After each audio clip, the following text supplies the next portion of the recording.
안녕하십니까? 제17회 제주포럼에 참석해주신 여러분 반갑습니다. 지금부터 우크라이나 전쟁 이후 국제질서 변화와 한반도 세션을 시작하겠습니다. 본 행사는 동시통역이 제공되며 통역을 원하시는 분들께서는 자리에 놓여있는 수신기를 착용하시기 바랍니다. 한국어 채널은 1번, 영어는 2번입니다. 감사합니다. 세션의 진행을 맡아주실 좌장님을 소개해 드리겠습니다. 좌장님은 도경욱 통일연구원 평화연구실장이십니다. Ladies and gentlemen, welcome to the 17th Jeju Forum. Thank you for joining us today for Changes in the International Order and the Korean Peninsula after the Russia-Ukraine War. Simultaneous interpretation is available for this session. For service in Korean, set your device on channel 1. For English, select channel 2. Now, I would like to hand over the stage to Dr. Do Kyung-ok, who will moderate this session. Everyone, please welcome the moderator. 예, 안녕하세요. 저는 이번 세션 좌장을 맡은 통일연구원 도경옥입니다. 러시아 우크라이나 전쟁이 장기화 국면으로 접어들고 있는 가운데 이번 사태가 국제질서 전반에 이제 변화를 가져올 것이고 또 북핵 문제를 비롯한 한반도 정세에도 많은 영향을 이제 미칠 것이라는 인식이 높습니다. 이에 저희 이번 세션에서는 이제 우크라이나 전쟁 발발 이후에 국제질서 변화 양상을 살펴보고 이것이 이제 동북아 지역 및 한반도 정세에 미칠 영향 그리고 대응 전략을 논의해 보는 그런 자리를 마련했습니다. 이를 위해 이 분야 최고의 전문가분들을 모셨는데요. 시간 관계상 이제 발표와 토론을 맡아주실 분들에 대해서 간략하게만 소개를 해드리도록 하겠습니다. 먼저 발표자분들입니다. 첫 번째 발표자는 그 조성민 교수님입니다. 교수님 나와 계시죠? 조성민 교수님께서는 이제 현재 미국 국방부 산하 아시아 태평양 안보연구소에서 미중 전략 경쟁, 중국 국내 정치, 한중 관계 등을 이제 연구하고 계십니다. 그리고 두 번째 발표자는 제 옆에 앉아 계시는 현승수 박사님입니다. 현승수 박사님께서는 현재 통일연구원에서 러시아, 유라시아 국제정치, 러시아 안보정책, 또 북러 관계 등을 연구하고 계십니다. 그리고 오늘 회의를 위해서 네 분의 토론자 분들을 모셨습니다. 첫 번째 토론자는 중국 정법대학의 한센둥 교수님입니다. 교수님께서는 주로 이제 북한과 한반도 문제 그리고 동아시아 정치 국제 관계 등을 연구하고 계십니다. 두 번째 저희 토론자로는 일본 정책연구대학원 대학교의 미치시타 나루시게 교수님을 모셨습니다. 교수님께서는 일본 내각 관방 안전보장 위기관리 담당 참사관 보좌 그리고 일본 방위성 방위연구소 주임연구관 등을 역임하셨습니다. 그리고 세 번째 토론자는 이 자리에 이제 나와 계신 명지대학교의 정성철 교수님입니다. 교수님께서는 국제정치와 외교정책 또 동아시아 국제관계 분야에서 활발한 강의와 연구 활동을 하고 계시고요. 또 현재 통일연구원 초청연구위원으로도 계십니다. 그리고 마지막 토론자는 이제 통일연구원의 민태은 박사님입니다. 박사님께서는 현재 통일연구원에서 이제 미국 정치, 한미 관계, 대외 정책 여론, 한국계 통일 정책 등을 이제 연구하고 계십니다.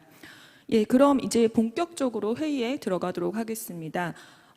사실 저희가 회의 시간이 총 80분이어서 굉장히 짧습니다. 그래서 이제 많은 시간을 드리지 못하는 점에 대해서 좀 양해를 좀 부탁드리겠습니다. 그래서 발표자 분들께 각각 20분 시간을 드리고 그다음에 이어서 네 분의 토론자 분은 각각 6분 정도 토론 말씀을 해주시고 또 이제 오늘 이 자리에 참석해 주신 분들께서 질문이 있으면 한두 분 정도의 질문을 받고 그리고 다시 발표자 분들의 말을 듣는 식으로 진행을 하도록 하겠습니다. 그럼 첫 번째 발표로 조성민 교수님께서 우크라이나 전쟁 이후의 국제질서와 한반도의 함의에 대해서 발표해 주시겠습니다. 조성민 교수님 발표 부탁드립니다. 네, 잘 들리세요? 잘 들립니다. 네, 화면 스크린 제 그 슬라이드로 넘어가 있나요? 보실 수 있나요, 제 슬라이드? 네. 지금 공유되고 있습니다. 네, thank you. 네, 감사합니다. 오늘 저를 이번 세션에 초대해 주셔서 감사합니다. 통일연구원에서 준비한 이 세션에서 미치시타 나루시게님을 온라인으로나마 다시 만나게 돼서 기쁘게 생각합니다. 네, 그리고 한센동 교수님 이렇게 다시 만나 뵙게 되어 반갑게 생각합니다. 제가 여기서 청중분들의 모습이 보이지는 않습니다만은 굉장히 귀한 연자분들이 많이 와 계신 걸로 알고 있습니다. 국제회의다 보니까 여러 국가에서 전문가분들이 와 계실 텐데요. 제 발표는 외국 분들이 많으시다고 제가 들어서요. 영어로 진행하는 걸로 하도록 하겠습니다. 죄송합니다. 제가 슬라이드를 넘겨보도록 하겠습니다.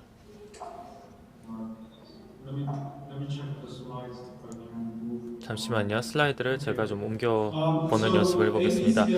APCSS라는 기관은 제가 일하는 아태안보연구소의 이름입니다.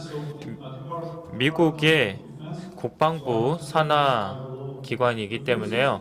제가 꼭 이의 상충에 관한 말씀을 드려야 됩니다. 제 발표자는 제 개인적인 사견이며 미국 국방부의 의견이나 미국 정부의 의견을 대변하는 것이 아님을 말씀드리겠습니다.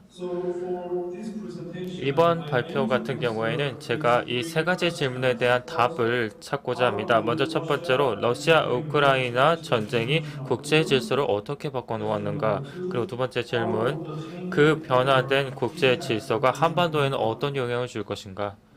그리고 세 번째로 한국은 이러한 변화하는 국제 질서를 어떻게 헤쳐나가야 하는가에 대한 답을 찾아보고자 합니다. 이 질문에 대한 답을 찾기 위해서 제 발표에서는 이러한 순서로 좀 진행해 보도록 하겠습니다. 먼저 첫 번째로 전 세계의 국제 질서가 어떻게 변했는지 다양한 각도에서 살펴보도록 하겠습니다. 국제 질서의 전통적인 이론에서 시작해서 구 질서에 대한 제 개인적인 해석을 좀 말씀드리고요. 그 과정을 통해서 지정학적인 21세기의 변화들에 대해서 잠깐 언급한 다음에 한반도와 그리고 동맹국 간의 이 딜레마, 정책 딜레마에 대해서 말씀을 드리고 한국의 전략적인 위치 선정에 대해서 말씀드리도록 하겠습니다.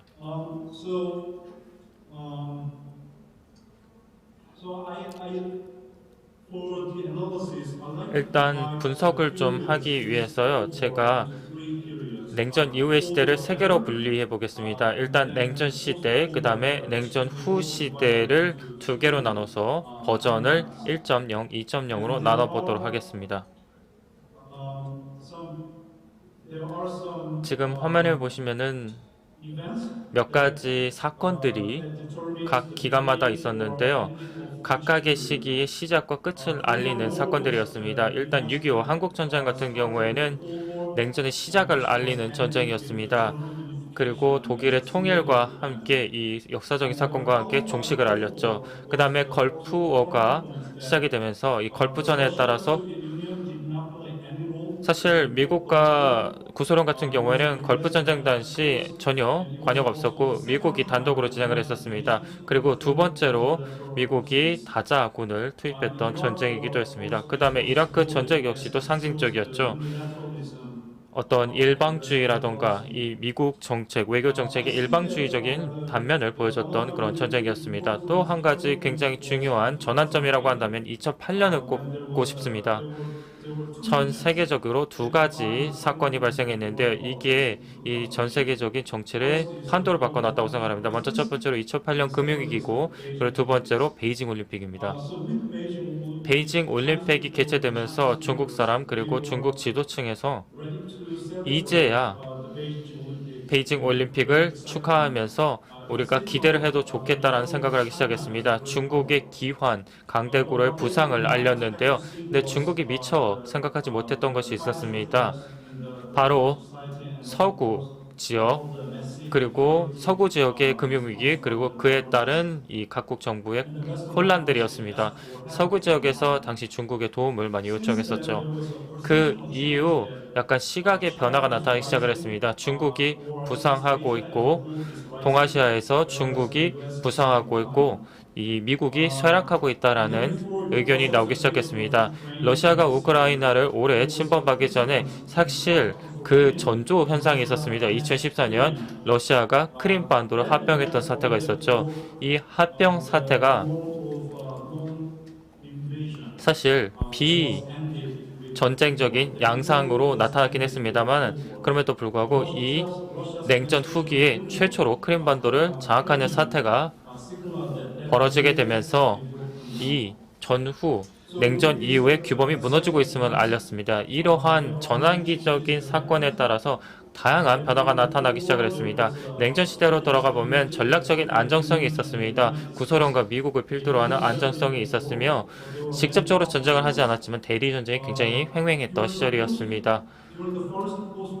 제1차 시기를 또 보시면은 냉전 이후에 굉장히 많은 분쟁들이 나타나는데 그거는 이제 국가 내에 한정됐고 내전의 형태라던가 아니면 테러 그룹에 의한 테러가 자행되는 양상으로 나타났습니다. 그리고 지정학적인 전쟁 또 국가 내 국한해서 국가 간 경쟁은 그렇게 많지 않았습니다. 근데 이제 2.0 시대에 우리가 진입하게 되면서 기존의 그런 전쟁들 국가 수준의 그런 전쟁들이 다시 나타나는 양상을 보이고 있습니다. 국제기구 역시도 사실 냉전 시절에는 굉장히 제 기능을 발휘하지 못했습니다. 근데 1.0 시기를 보시면은 UN 굉장히 적극적으로 관여를 했고요. UN 평화유지단 역시도 굉장히 다양한 임무를 수행을 했었습니다. 근데 러시아가 우크라이나를 올해 침범했을 때 2014년 당시만 보더라도 유엔이 사실 제대로 된 기능을 하지 못했다라고 평가를 받았습니다. 그리고 세계무역기구라던가 이런 기구 역시도 보호무역주의의 횡행을 막지 못했고 WHO 역시도 굉장히 많은 국가의 정책을 조율하지 못하면서 코로나19에 제대로 대응하지 못하는 모습을 보였습니다. 경제 블록이 이 냉전 시절에는 굉장히 분단되어 있습니다. 서구와 동구가 분단된 상태로 남아 있었고 사실 이후에 세계화라는 흐름이 나타나면서 그 블록화의 끝을 알렸습니다. 이게 1.0 시대의 특징이 되겠습니다. 근데 이 2.0 시대에는 미국과 중국 모두 마찬가지로 자국 우선주의로 가고 있고 특히 기술 분야의 자국 중심주의가 굉장히 심해지고 있습니다. 그 다음에 규범과 이데올로기적인 측면에서 보자면은 국가 간 교전이 냉전 시대에는 굉장히 흔했습니다. 근데 1.0 시대가 되면서 그거는 규범에 맞지 않는다라는 시각이 생기기 시작했고 미국 같은 그런 국가라던가 국제기구에서 개입권, 인권을 위한 개입권을 주장하기 시작을 했습니다. 근데 이러한 시대도 이제 막을 내렸습니다. 우크라이나 전쟁을 시작으로 그리고 크림반도를 시작으로 그런 시대는 끝났다라고 보고 있습니다. 그 다음에 냉전 시대 같은 경우에는 이데올로기적인 대립이 있었습니다. 자본주의와 공산주의의 대립이었죠. 그리고 1.0 같은 시대 같은 경우에는 많은 사람들이 이제 자본주의, 민주주의 이 두 가지가 공산주의, 비민주주의를 이겼다라고 평가했는데요. 러시아라던가 중국의 강대국들이 부상하게 되면서 이제 다시 한번 이 시대 같은 경우에는 냉전 이후 최초로 이데올로기적인 그런 대립이 다시 나타나고 있다. 민주주의와 전제주의의 대립이 나타나고 있다는 얘기가 나타나고 있습니다. 이 전체적인 트렌드의 변화를 한번 보시면은 냉전 시대부터 냉전 후 시대 1.0 시대, 2.0 시대까지 우크라이나 올해 사태까지의 이 전체적인 트렌드를 보면은 이 트렌드가 명확히 가시화되는 것을 알 수가 있습니다. 어떤 사람들 같은 경우에는 이 차트를 보고 나서 현실주의적인 이 빨간색적인 그런 시각을 갖고 있었고 아니면 좀 더 자유주의적인 그런 파란색의 시각 아니면 좀 건설적인 녹색의 시각을 가질 수가 있겠습니다. 어떤 시각을 갖든 어쨌든 이제 새로운 신냉전 시대가 도래하고 있음은 분명한 것 같습니다.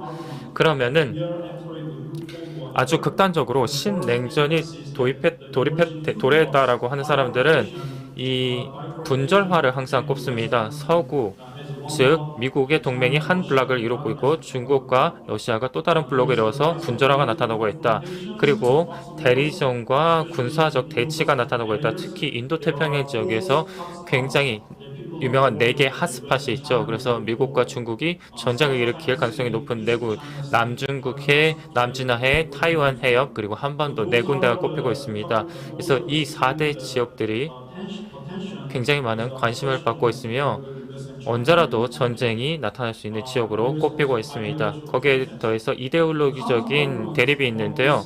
이 이데올로기적인 대립에 또 반대 의견을 내는 사람도 있습니다. 여전히 미중은 굉장히 교육을 많이 하고 있고 거기에 대해서 중국 학생들 아니면 학자들이 미국에서 많이 수학을 하고 있고 미국 사업가들이 중국에서 아직 많이 사업을 하고 있다. 그리고 글로벌화의 구조가 역시 무너지지 않고 남아있다라고 반론을 제기한 사람도 있습니다.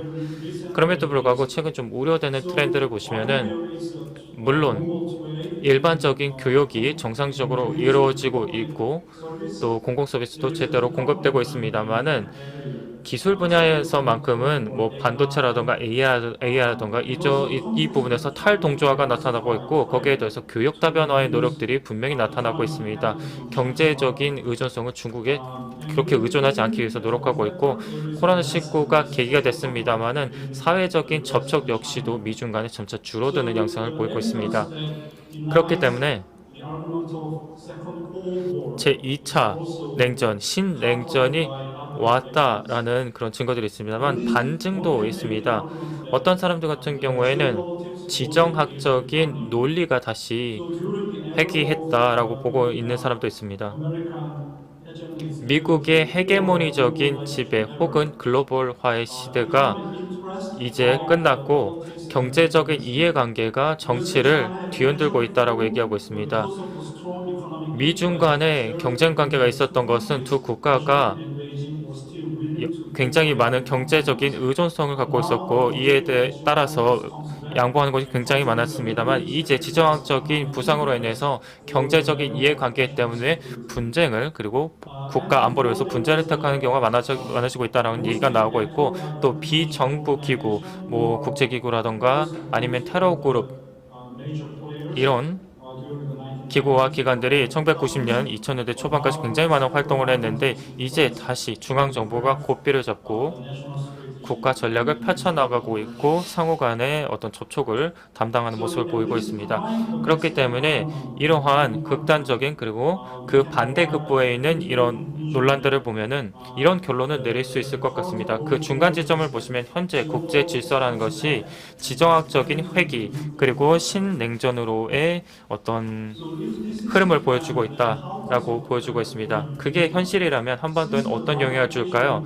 아까 말씀드렸듯이 전 세계적인 정치가 분절화가 나타나게 되면서 미국 그리고 미국 동맹국들 그리고 중국을 필두로 한 이런 중국의 영향권에 있는 국가들이 이러한 방향으로 같이 나아가고 있다는 겁니다. 중국 같은 경우는 사실 한반도를 굉장히 다방면으로 압박하고 있습니다. 군사적으로, 경제적으로 압박하고 그러다 보니까 한국 같은 경우에는 이 중국과 미국 사이에서 줄다리기를 하고 있습니다. 왜냐하면 중국의 압박이 분명히 존재하기 때문이죠. 근데 러시아가 우크라이나를 침공한 이후 이러한 신냉전의 어떤 전환이 가속화되고 있습니다. 다시 말해서 이 동맹국으로서의 한국이 받는 어떤 압박감이 훨씬 더 커질 것이고 미국과의 동맹국가의 그런 압박들이 훨씬 더 커질 것이라고 예측할 수 있습니다. 근데 사실 한국이라는 이 국가의 입장이 이런 전 세계 정치 트렌드 그리고 압박감으로만 다 이루어지는 것은 아닙니다. 한국 그 자체적으로도 이 동맹력을 강화해야겠다. 그래서 억제 효과를 북한에 대해서 최대화하겠다라는 그런 이해관계가 있습니다. 냉전 시대 같은 경우에는 이 서로 핵무기를 쓰지 말아야 된다라는 생각이 있었고 그리고 비핵화라는 것이 중심이 되는 시대가 이어졌습니다. 근데 이제 북한에서 점차 타격 능력을 강화하고 있고 또 이 핵무기 생존성을 극대화하려는 쪽으로 나아가고 있고 반면 중국 역시도 마찬가지로 계속해서 핵 역량을 강화 확대하고 있습니다. 동시에 러시아 역시도 핵무기 사용을 하겠다라고 올해 초 우크라이나에 침공할 때 위협한 바가 있습니다.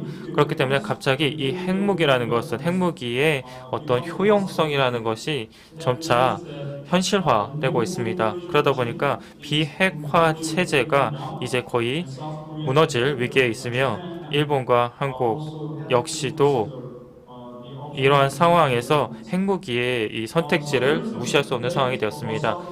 한국의 이러한 핵무기 선택지에 대한 여러 갑론을박이 있습니다만은 작년에서 굉장히 제가 놀랐던 트렌드 중에 하나가 미국조차도 점차 많은 학계에서 지금 점차적으로 미국 동맹국들이 핵 보유국이 돼야 되는 거 아니냐라는 얘기가 나오고 있고, 굉장히 존경을 받는 미국 학자들 역시도 논문을 통해서 외교 정책이라던가 포린 어페어에서 이런 얘기들을 기고를 하고 있습니다. 굉장히 영향력이 있는 얘기라고 생각을 합니다. 제가 한국 정치 관계자, 미국 정부 관계자와 얘기를 해보면은 비핵화에 대한 굉장히 강력한 신념이 느껴지고, 양국 역시 똑같이 핵 무장을 고려하고 있지는 않고 있는 것 같은데, 그런 것을 보시면은 사실 민간 전문가와 공공 전문가 간의 어떤 이해의 간극이 점차 확대되고 있는 것이 아니냐라는 생각이 듭니다. 그렇다면 이러한 양상이 한국의 전략적인 위치 선정에 영향을 어떻게 줄까요? 여기는 제가 3분 내로 끝내보도록 하겠습니다. 전통적으로 한국은 항상 중간자의 위치가 되기 바랬습니다.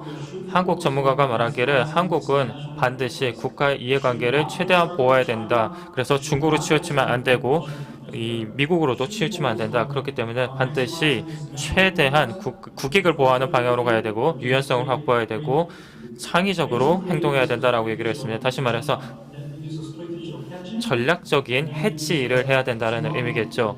이게 전략적 모호성과 거의 동의어라고 생각하시면 되겠습니다. 근데 문제는 2년 혹은 3년 전부터 일본, 호주, 그리고 서구 국가들이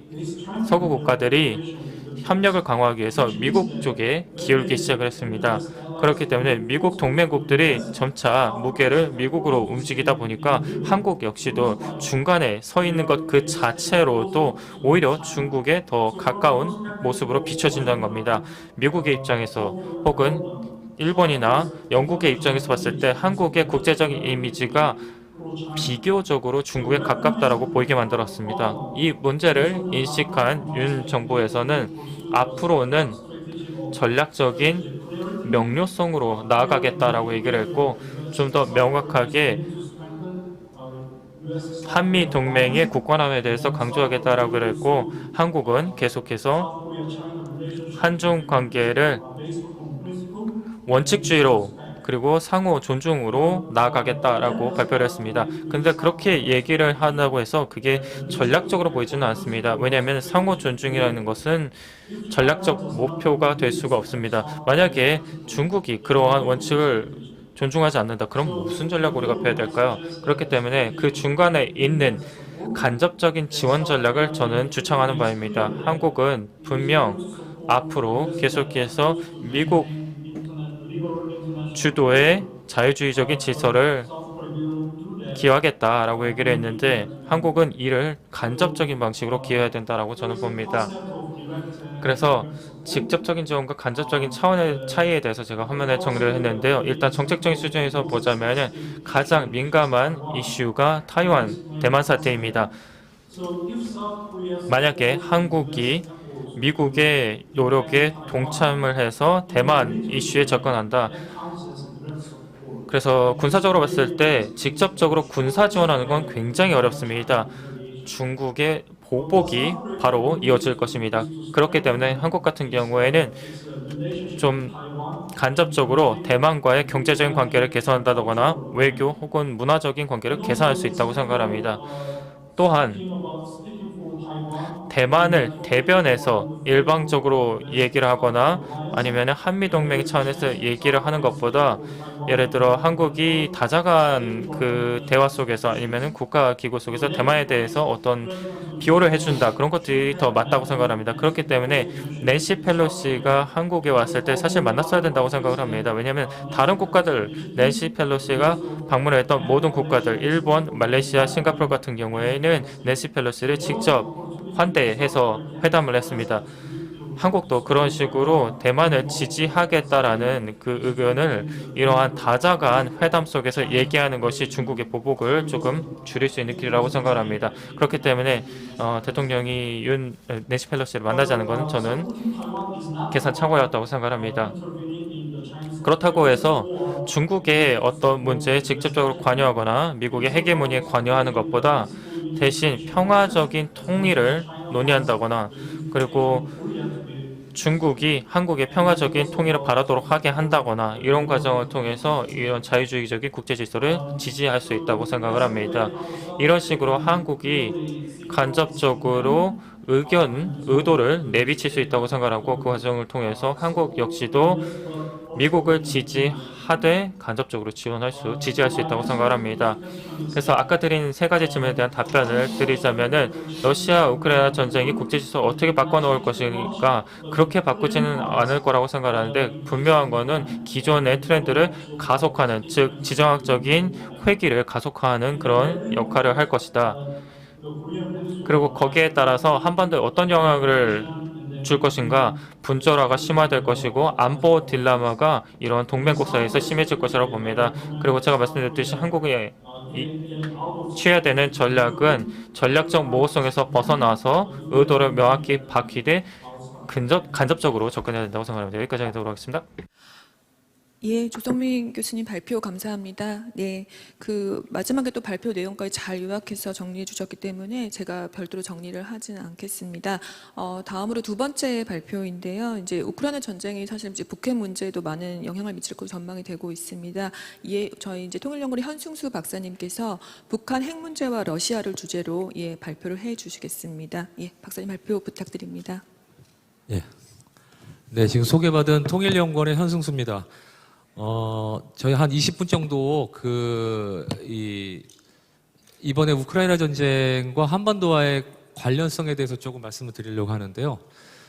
사실은 저도 제주 포럼에 이번에 한 네 번째 정도 발표도 좀 했었고, 네 번째 정도로 지금 참석을 하는데, 제 기억으로는 제주 포럼 차원에서 어떤 러시아를 어떤 세션의 주제로 해서 이렇게 이야기를 할 기회는 아마 이번이 처음이 아닌가 싶습니다. 저도 저희 그 연구원에서 이제 북한과 러시아 관계를 이제 중심으로 또 러시아 안보 문제 정책을 중심으로 이렇게 연구를 해오고 있는데요.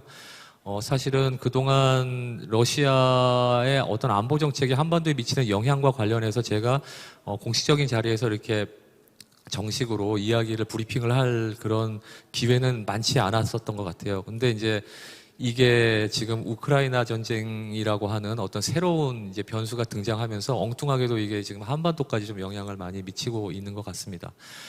사실은 제목은 제가 북한 핵 문제와 러시아라고 그 제목을 붙였습니다만 사실은 한마디로 말씀을 드리면 우크라이나 전쟁으로 인해서 그렇지 않아도 러시아는 북한 핵 문제에서 어떤 결정적 기여를 그동안 해온 바가 없고 또 사실은 러시아가 입장은 기본적으로 북한의 핵 개발에 대해서는 반대하는 입장입니다. 왜냐하면 그 세계 몇 안 되는 그 핵 보유국 중에 하나고 또 NPT 체제 하에서 사실은 핵을 개발하고 보유하고 있다고 선언하고 있으면서도 국제적으로 인정 못 받고 있는 나라들이 있잖아요. 뭐 인도라든지 파키스탄이라든지 이스라엘 같은 나라들이 있는데 거기에 이제 북한도 또 한 축으로 끼게 되면서 사실은 러시아가 공식적으로 북한의 핵 개발을 인정하거나 핵 보유국을 인정한 핵 보유국임을 인정한 사례는 없습니다.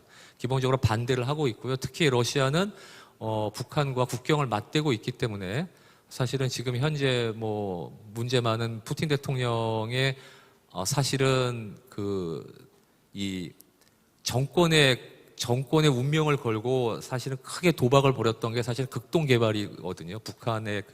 북한과 인접한 지역인 극동 지역, 퍼리스트라고 하죠. 그러니까 뭐 블라디보스톡이라든지 하바롭스크라든지 이제 이쪽 지역에 워낙 인구도 희박하고 그 다음에 또 인프라도 없기 때문에 그래서 그쪽에 이제 해외 투자를 받아서 한국이나 뭐 일본이나 또는 서방 국가들의 투자를 받아서 그쪽을 이렇게 경제적으로 개발하는 것이 이제 푸틴 대통령의 사실은 임기에서는 가장 중요한 어떤 프로젝트 중에 하나였었거든요.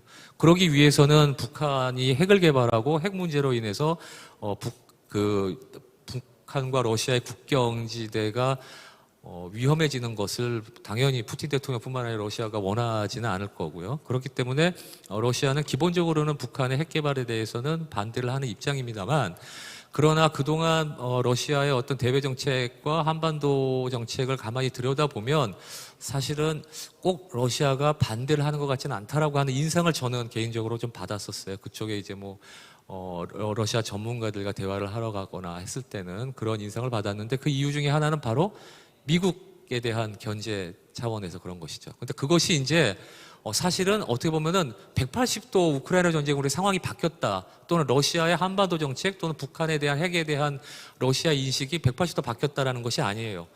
러시아는 사실은 20년 넘게 푸틴 대통령이 집권한 20년 이후 그동안의 한반도 정책, 그 다음에 북한에 대한 정책, 그리고 북핵에 대한 인식이 전혀 바뀐 것은 없습니다, 기본적으로.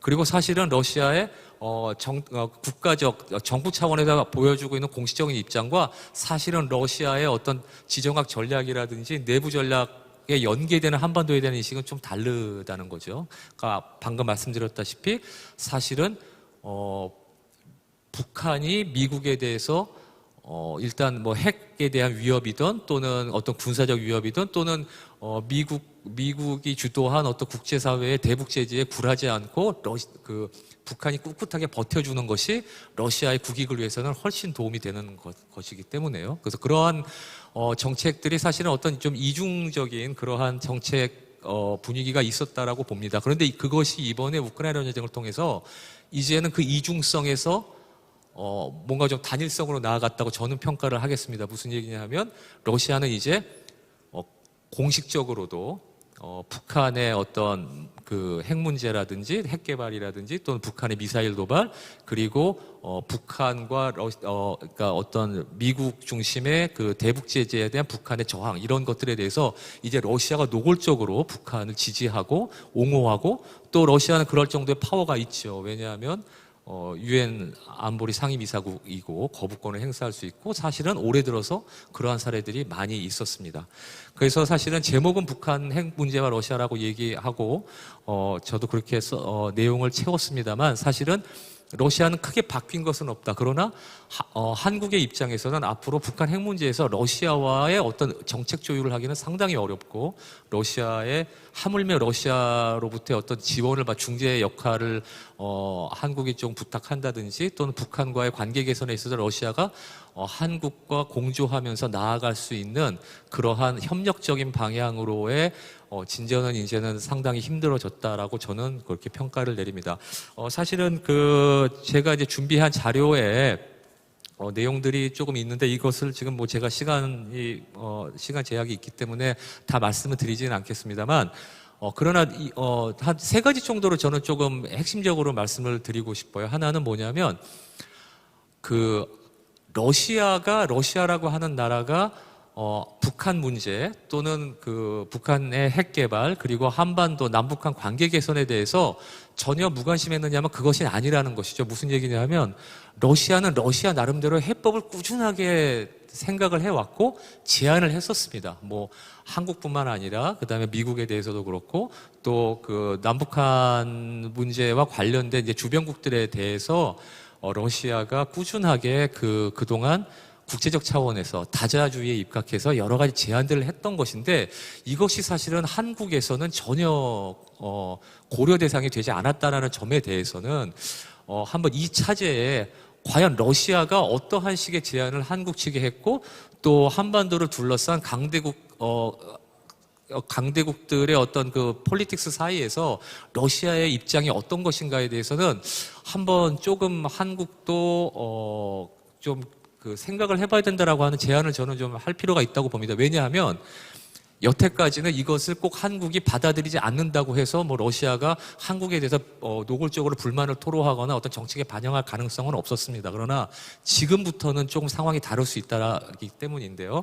가장 대표적인 게 그 문제가 하나가 있고, 또 하나가 이것을 러시아가 단독으로 하지 않고 항상 중국과 같이 공조 체제를 유지하면서 한반도 문제에 협력한다라는 것인데, 이것도 역시 이제 우크라이나 전쟁으로 인해서 미국과의 관계, 서방과의 관계가 러시아가 최악의 상황으로 치닫게 되면 지금 뭐 에너지 협력서부터 기타 뭐 무기까지 러중 간의 협력이 지금 상당히 국제 사회에서의 어떤 중심 화두가 되고 있는데, 여기에 플러스 이제 한반도 문제에서도 러시아와 중국 간의 협력 체제가 상당히 공조 체제가 강화가 되게 되면, 그것은 바꿔 얘기하면 한국이 원하는 식의 또는 한국이 바라는 식의 어떤 대북 정책이나 통일 정책과는 상당히 거리가 있기 때문에, 앞으로 러시아가 어떤 것을 원하는지, 중국과 협력해서 러시아가 어떤 요구를 하고 어떤 전제로 한반도 정책에 대해서 제안을 하는지에 대해서 우리가 모르고 있다면 이건 상당히 좀 문제가 될 수도 있겠다라는 생각이 드는 것이죠. 그렇기 때문에 한국은 이 차제에 꼭 좋은 일은 아닙니다만 러시아가 과연 한반도에 대해서 어떻게 인식하고 있는지에 대해서 우리 정부 차원 그리고 또 좀 관민 차원에서는 한번 좀 관심을 기울일 필요가 있다라는 생각이 좀 듭니다. 가장 기본적인 거는 중러 공동 로드맵인데요. 내용은 여기에 뭐 저희 언론에도 많이 보도가 되기는 됐었습니다. 그러나 한국이라든지 또는 주변국에서 그렇게 크게 관심을 기울이지는 않았죠. 그러나 제가 알기로는 사실은 2017년, 18년에 이제 그 평창, 그러니까 이 평창 올림픽에 이제 북한이 참가를 하게 되면서 한반도의 봄이 바야흐로 도래했었잖아요. 그때 상당히 이제 역사적인 이 북미 정상회담도 열리고 또 남북 정상회담도 열리고 했었죠. 그 과정에서 사실은 저도 그 공무상 이제 러시아의 이 카운터파트들과 이렇게 전략 대화를 하러 가면 그쪽에서 상당히 반응들이 좋았었어요. 그때 보면 러시아와 중국이 같이 2017년 단계에서 러중 정상이 같이 협의해가지고 한반도 문제, 비핵화, 특히 한반도 비핵화 문제를 해결하기 위해서 제안한 3단계의 로드맵에 이미 첫 번째 단계는 완성가 됐고 두 번째 단계로 넘어간다라고 하는 이야기를 하면서 실질적으로 러시아와 중국이 제안했던 것들이 한반도에서 실현되고 있다라고 하는 상당히 고무적인 반응들이 있었거든요. 왜냐하면 또 우리 정부도 기본적으로 문재인 정부는 이제 종전협정과 관련된 관심이 있었기 때문에 이것은 러중이 제안했던 어떤 로드맵, 한반도 로드맵의 실천 궤도와는 상당히 부합하는 면이 있었기 때문에 그랬었던 것인데요. 이러한 것들이 이제 잘 아시겠습니다만 2018년 후반, 그다음에 2019년, 2020년으로 가면서 점점 상황이 이제 악화됐죠. 그렇기 때문에 그때도 러시아와 중국은 같이 행동계획이라는 것을 또 조금 더 로드맵을 보완한 행동계획을 제출을 했고요. 그 다음에 2021년에도 대북제재 완화 결의안을 안보리 차원에서 한번 제안을 했었습니다.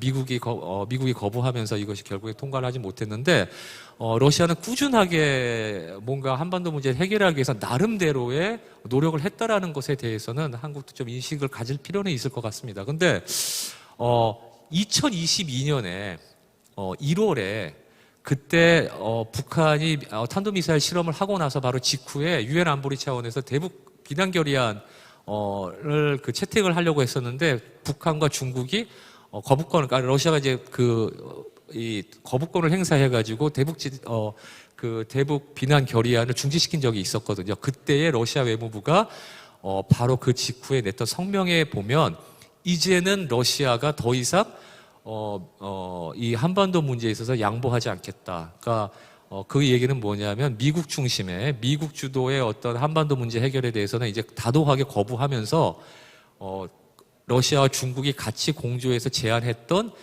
자기네 나름대로의 시나리오 한반도 문제 해결을 위한 로드맵 3단계와 그리고 행동계획 그리고 대북제재 완화 결의안 여기에 따라서 실천하기 위해서 2022년에는 끊임없는 이제 이 노력들을 해 나가겠다라고 선언을 했거든요. 이것은 우크라이나 전쟁이 발생하기 전에 있었던 일이고 사실 우크라이나 전쟁과는 상관없이 그 이후에 지금 북한의 미사일 실험에 대해서 계속 중국과 러시아가 중심이 돼서 거부권을 행사하고 있죠.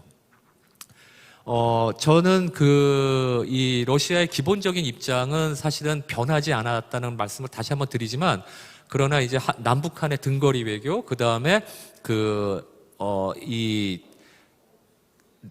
남한과 북한과의 관계 개선을 위해서 러시아가 기여할 수 있는 방안으로서의 남북러 삼각경협, 그것은 이제 러시아산 원유와 그다음에 러시아에서 남아도는 그다음 전기 그리고 가스 이것들을 이제 가스관을 설치해 가지고 북한의 경우에서 남한까지 공유하는 남북러 경협을 한 20년 넘게 지금 러시아가 제안을 했고 사실은 상당히 실현 가능성도 한때는 보였습니다만 전혀 진전이 되지 않은 상황들이 지금 20년 동안 공전되어 왔고 이제 앞으로는 남북러 삼각경협을 거론하기는 사실은 어려워졌다는 생각이 듭니다.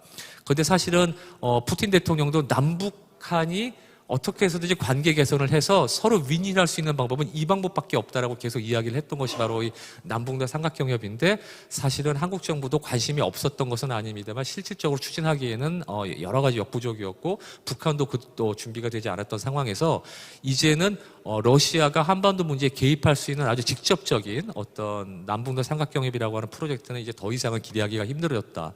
그런데 이것은 바꿔 얘기하면 무슨 얘기냐면, 한국은 사실은 남북러 삼각경협, 우리 정부는 남북러 삼각경협을 조건으로 하고, 하나의 조건으로 하고, 또 하나는 러시아가 제일 처음에 말씀드렸던 극동지역 개발, 러시아가 지금 인프라를 개발하고 러시아가 경제적으로 활력을 주려고 하는 러시아 극동 개발에 있어서 한국 기업이 투자를 하고 그 과정에서 북한과 협력하고 하는 이러한 이 선순환을 만들어내려고 했던 러시아의 의도, 그것을 한국이 읽었기 때문에 사실은 한국은 하나는 남북러 삼각경협, 또 하나는 러시아 극동 개발에 대한 한국의 적극적인 참여, 이 두 가지를 가지고 그동안 러시아에 대한 한반도에 대한 협력을 끌어왔었던 것이죠. 한국 정부는.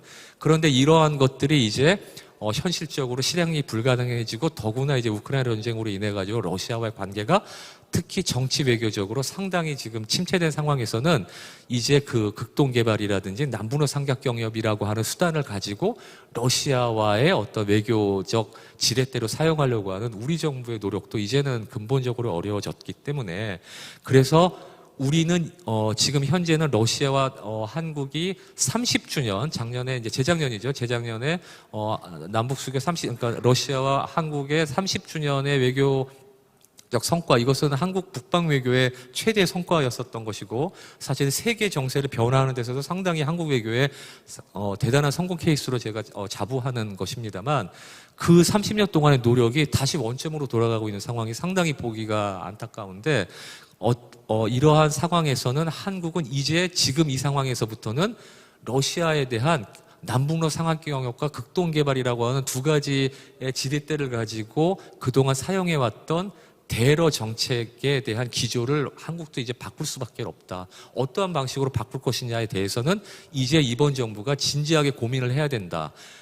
중요한 것은 무엇이냐 하면, 북한의 핵 문제에 대해서 러시아와의 타협이랄까요? 러시아와의 협의 없이, 러시아의 어느 정도의 이해 없이 북한의 핵 비핵화를 이루거나 한반도 통일 정책에서의 남북관계 개선을, 남북관계 하물며 더 나아가서 통일 정책에 초석을 닦는다라는 것은 사실은 국경을 맞대고 있는 강대국인 러시아와의 어느 정도의 이해를 얻지 않고서는 사실은 상당히 어렵기 때문에, 그래서 저는 마지막으로 좀 드리고 싶은 말씀이 뭐냐면, 러시아의 어떤 입장을 저희가 존중해라고 한다라고 하는 그런 메시지가 아니라, 과거에 우리가 육자회담의 틀이 생기기 전에 남북한 문제, 그다음 북한의 비핵화를 실현하기 위해서 한국이 마련했던 다자 틀 안에 러시아가 처음에는 포함이 안 됐었기 때문에 여러 가지 외교적으로 우리가 고충이 있었던 것이고, 러시아도 러시아 외교의 최대의 실수로 그것을, 그러니까 최대의 어떤 실패 사례로서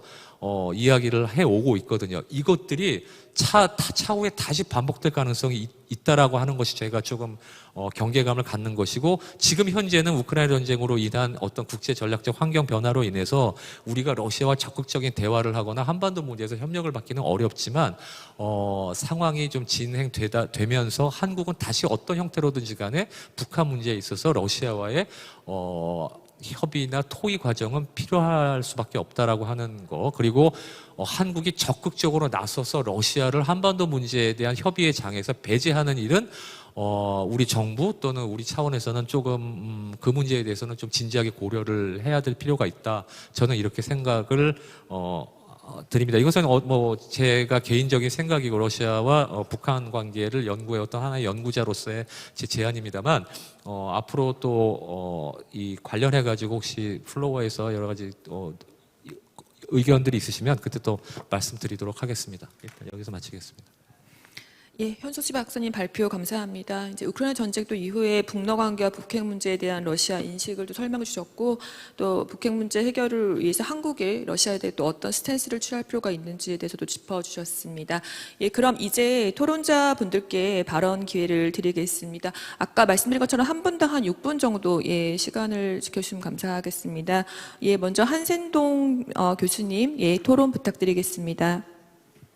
예, I'm Han Jiandong from China University. 네, 저는 중국 정법대학 교수 한생동이라고 합니다.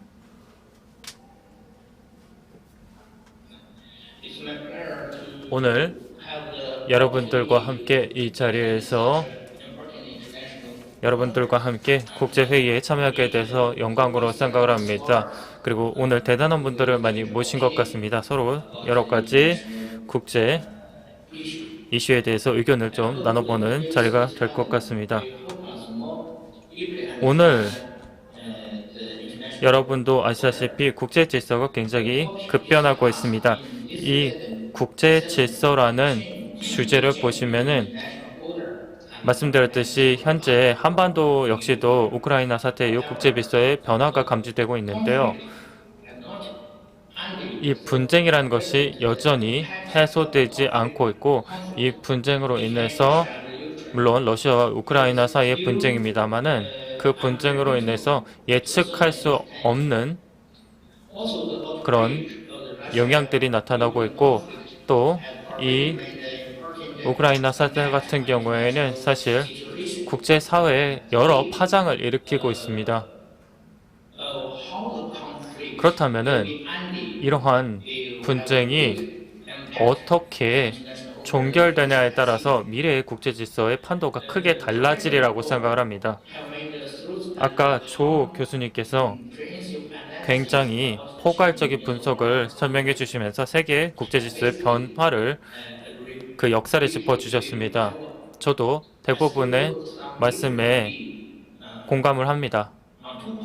근데 두 가지 정도 더 말씀을 드리고 싶은데요. 먼저 첫 번째로 교수님이 보시기에 서구의 그 동맹국 그리고 러시아의 그 진영들이 형성이 됐다라고 말씀을 드렸는데, 근데 나토의 부재 때문에 유럽 같은 경우에는 그 지역의 어떤 동맹 관계가 굉장히 다른 양상을 보이고 있다고 생각합니다. 근데 중국과 러시아는 사실 동맹으로 봐서는 안 된다고 생각합니다.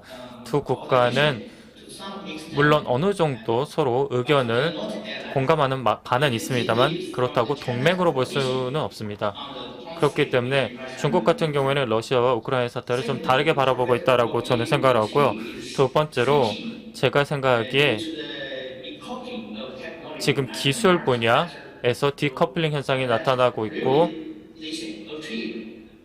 그러다 거기에 더해서 이제 교역에 이 분쟁이 나타나고 있다. 특히 미중 간의 교역 분쟁이 얼마 전에 일어났었죠.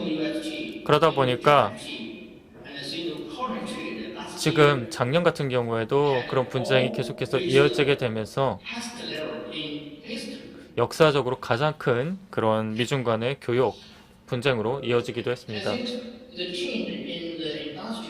사실 근데 산업적인 구조의 변화가 많은 국가에 나타나게 되면서, 그리고 글로벌화가 나타나게 되면서 나타나는 변화도 무시할 수 없다고 생각을 합니다.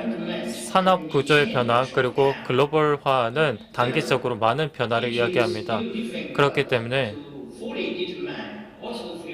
과연 국제 질서가 향후에 어떻게 될 것인가, 오늘날의 국제 질서는 서로 간의 경제적인 그리고 정치적인 이해관계의 차이로 인한 것들이 굉장히 많다고 생각을 하고, 그렇기 때문에 각각의 국가별로 좀 대응 방식이 다를 것이라고 생각을 합니다. 현재 한반도 그리고 대한민국의 사태를 보시면은 지금 북한에서 그리고 러시아에서 핵에 대한 태도를 바꾸고 있기 때문에 현 교수님께서도 이 부분에 대한 언급을 아까 잠깐 해주셨습니다. 그래서 이러한 문제에 대해서 조금 더 함께 계속해서 얘기를 나눠보면 좋을 것 같은데요. 현 교수님께서 아까 발표에서 러시아로 인해서 우크라이나 사태 그리고 러시아와 북한의 관계가 오히려 더 공통점이 많아졌다라는 분석을 해주는데 저도 거기에 동감합니다. 이 북한의 어떤 그 정체성에 대해서 다시 한번 확인할 수가 있었고 북한이 러시아에 대해서 지지하는 그런 모습을 보였습니다. 반면 한국과 미국의 그런 동맹력도 강화됐는데요. 한미가 새 정부 하에서 군사 훈련을 하고 북한에 대한 억지력을 계속해서 보여왔습니다. 그렇기 때문에 제가 생각하기에 일단 북한과 그리고 한국의 구조를 보시면은 이 북한과 러시아 그리고 한국과 미국 이렇게 두 진영이 만들어지고 있는 게 아닌가 싶습니다. 그러한 구조를 생각해 봤을 때 제가 생각하기에 이 북한의 문제는 앞으로 더 해결하기 어려운 그런 방향으로 나아가고 있는 것이 아닌가라는 생각이 듭니다. 실질적으로 며칠 전에 핵 무력화법이라는 것을 북한에서 발표하기도 했지 않습니까? 뿐만 아니라 윤 대통령께서 국가 이제 광복절 축사에서도 굉장히 그 내용을 담대한 구상을 발표했습니다. 그래서 북한에 대해서 담대하게 대처하겠다라고 말씀을 하셨는데요. 왜냐면은 미국 같은 경우에는 이 북한의 움직임을 절대로 용인하지 않을 것이기 때문입니다. 사실 금강산 재개 역시도 재개될 가능성이 보이지 않고 그 계획에 대해서 긍정적인 시각을 나타내지도 않았습니다. 거기에 더해서 이 북한이 주적이다. 그리고 북한이 사실상 주적이라고 얘기하면서 한국 새 정부 역시도 그러한 시각을 공감하게 되면서 남북관계가 훨씬 더 악화되는 쪽으로 나아가고 있다고 생각을 합니다. 하지만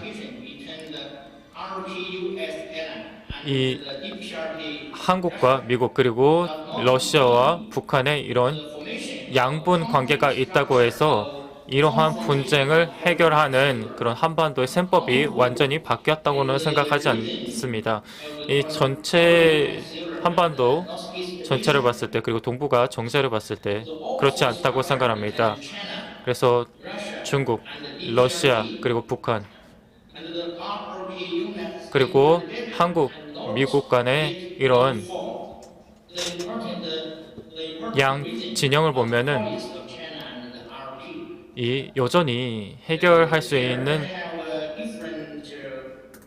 해결책, 그 시각차 같은 것들이 여전히 남아있고 제가 생각하기에 한국과 그리고 미국이 동맹 관계에 있기 때문에 한국 같은 경우는 굉장히 오랫동안 균형 정책보다는 균형을 깨서 미국 쪽으로 훨씬 더 치우치는 정책을 펼쳐왔다고 생각하고 또 중국 같은 경우 그리고 미국 같은 경우 계속해서 안보와 그리고 경제적인 이해관계를 조율해야 됐다고 생각을 합니다.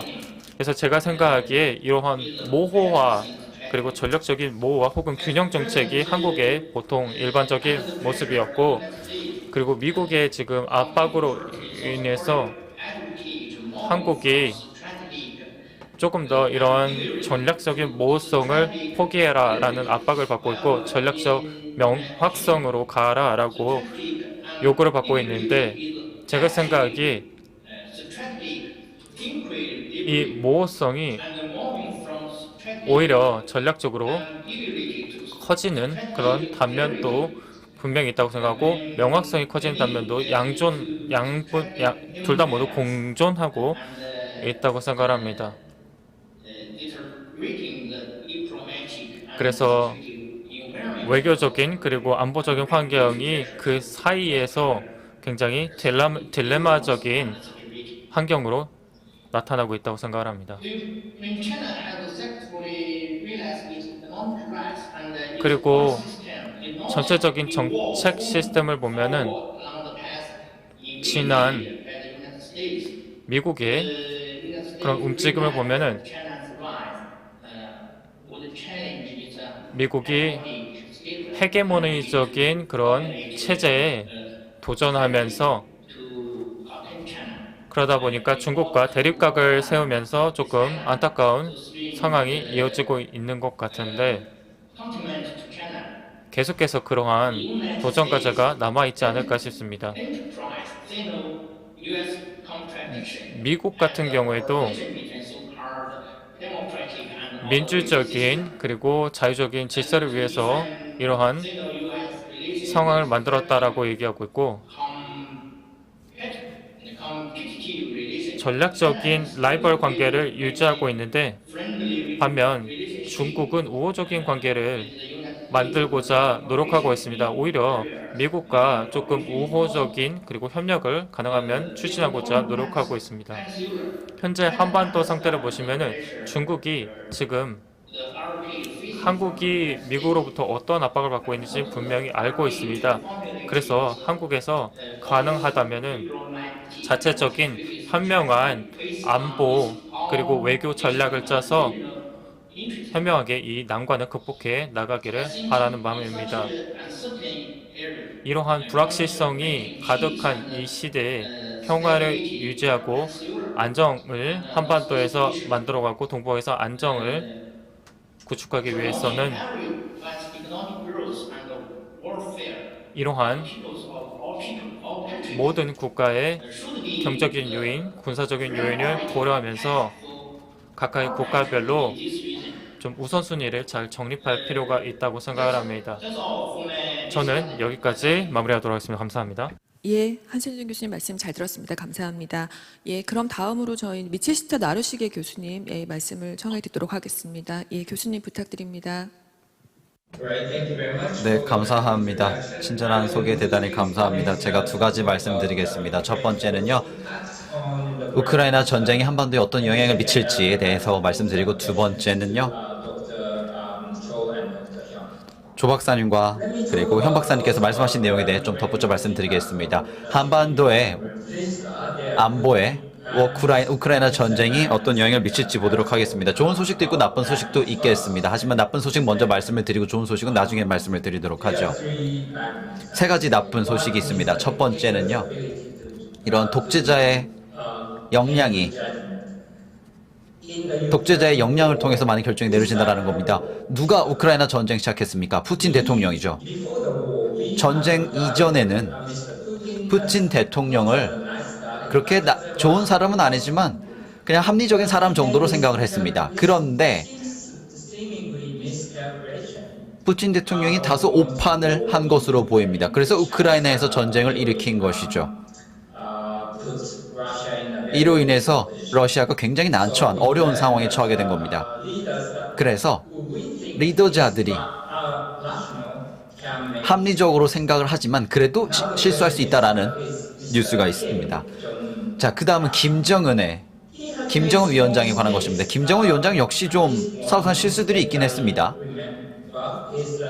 기억하실지 모르겠지만 하노이를 떠날 당시에 그 당시 트럼프 대통령과 협상에서 아무런 성과도 얻지 못하고 돌아갔는데요.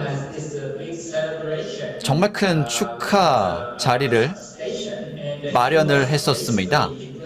그리고는 전 세계에 트럼프 대통령과 빅딜을 성사했다라고 이야기를 하였는데요. 사실 그거는 전술적으로 전혀 좋은 협상이 아니었습니다. 만약에 여러분들이 협상에서 성공하려면 당연히 성공을 해야만 하는데요. 절대 협상 테이블에서 물러서지 않는 겁니다. 그게 협상하는 방법인데요. 여기서 실수를 했죠.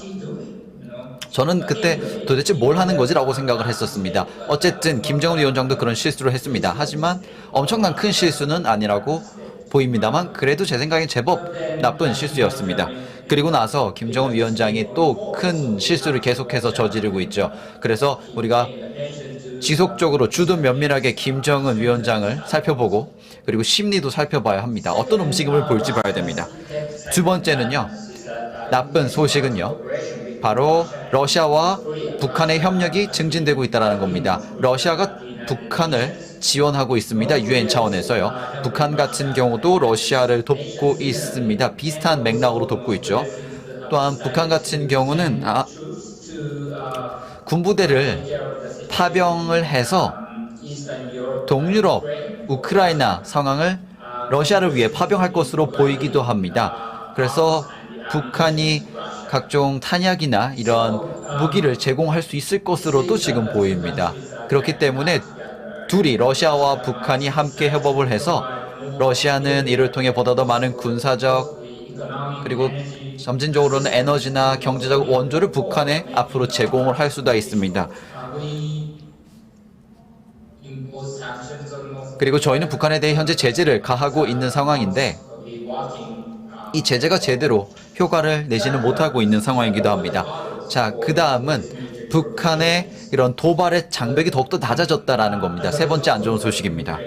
우크라이나 전쟁으로 인해서 이런 행동의 표준이 바뀌었습니다. 그래서 우크라이나에서 제법 큰 전쟁이 현재 발생하고 있는데요. 2010년도에 북한 같은 경우는 한국의 천안함을 격추시켰었습니다. 포격했었습니다. 그리고 연평도에서도 포격이 이루어졌었죠.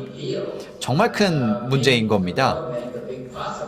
그래서 이 두 천안함 폭침과 이 연평도 도발 문제에 대해서 국제사회가 크게 반응을 했었습니다. 그런데 비슷하게 이런 사건과 비슷하게 나쁜 이런 2010년도에 있었던 사건을 국제사회가 예전만큼 크게 러시아에게 주의를 기울이지 않았던 겁니다. 2010년도에 우리가 북한에 주의를 기울인 것만큼 2020년에 러시아에게 주의를 기울이지 못했다라는 겁니다.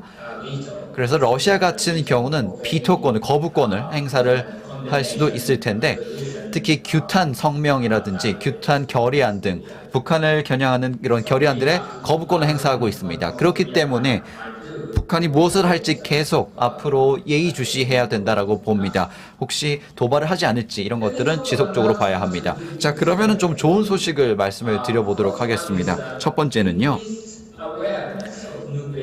핵 위협에 대한 인식이 제고되었다라는 겁니다. 푸틴 대통령이 제안한 바에 따르면은 푸틴 대통령은 우크라이나 전쟁 상황에서 핵무기를 쓸 수도 있다라고 위협을 하였는데요. 전 세계와 국제사회는요. 그리고 여러 국가의 많은 사람들이 어떻게 핵 억지력이 효과가 있을지 효과가 없을지에 대해 이야기하기 시작했습니다. 적어도 일본 같은 경우는 이제 이런 일련의 사건들이 있은 이후에 특히 전문가들이 TV에 나와서 확장 억지력에 대해서 이야기를 하고 있습니다. 핵 우산에 대해서도 이야기를 하고요. 그리고 다른 핵 관련 문제들에 대해서도 이야기를 하고 있습니다. 이런 전문성이 있는 논의에 많은 사람들이 노출이 된다라는 겁니다. 이런 담론에 노출이 됩니다. 그래서 이제는 일본의 일반인들도 어느 정도 핵 억지력이 어떻게 작동하는지 이해하고 있습니다.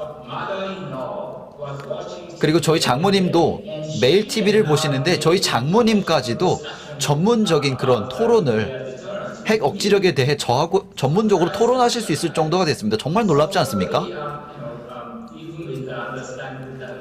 물론 이제 핵 억지력의 논리에 대해서 잘 이해하고 계시지만 하지만 이 핵 강압, 핵 강권에 대해서 우리가 좀 더 이해를 해야 된다는 측면도 있긴 합니다. 하지만 이 핵 억지라든지 혹은 핵 강압이라든지 이런 것에 대한 효과라든지 이런 것들을 우리가 이제 배우고 있다라는 겁니다. 그리고 보다 더 좀 면역이 이런 핵 강압에 대한 면역이 좀 더 생겼다고도 볼 수 있겠습니다. 두 번째는 하이브리드 전쟁의 한계입니다. 러시아가 크림반도를 합병했을 때, 침공했을 때 2014년도 당시 우크라이나에서는요, 우리가 이런 이야기를 했었습니다.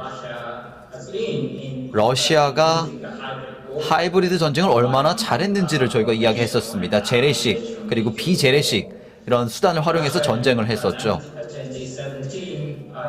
1927년도에 러시아 같은 경우는 당시 바이러스 공격을 우크라이나에 감행했었고 굉장히 큰 피해를 성공적으로 우크라이나에 입혔었습니다. 그 당시 우크라이나는 많은 혼란이 발생했었고요. 지금 어떤 일이 일어나고 있나요? 2022년도인데요. 우크라이나가 굉장히 잘하고 있습니다. 체제를 잘 보호하고 있고 사이버 보안도 튼튼히 하고 있고 굉장히 좋은 상황이고요. 러시아 같은 경우는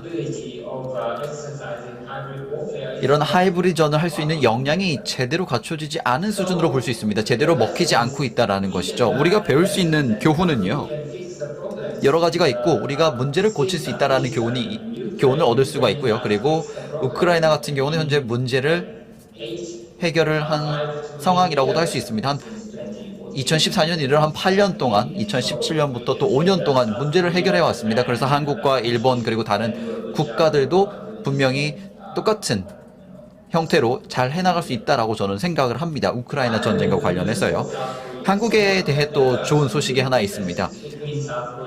한국과 우크라이나의 차이가 있습니다. 하나는요, 우크라이나 같은 경우는 미국의 동맹국이 아니죠. 그리고 미군이 배치되지도 않았죠. 우크라이나에 주둔하는 미군도 없고요. 한국은 다르죠. 한국은 미국의 동맹국이고 상당히 많은 미군이 한국에 주둔하고 있는 상황입니다.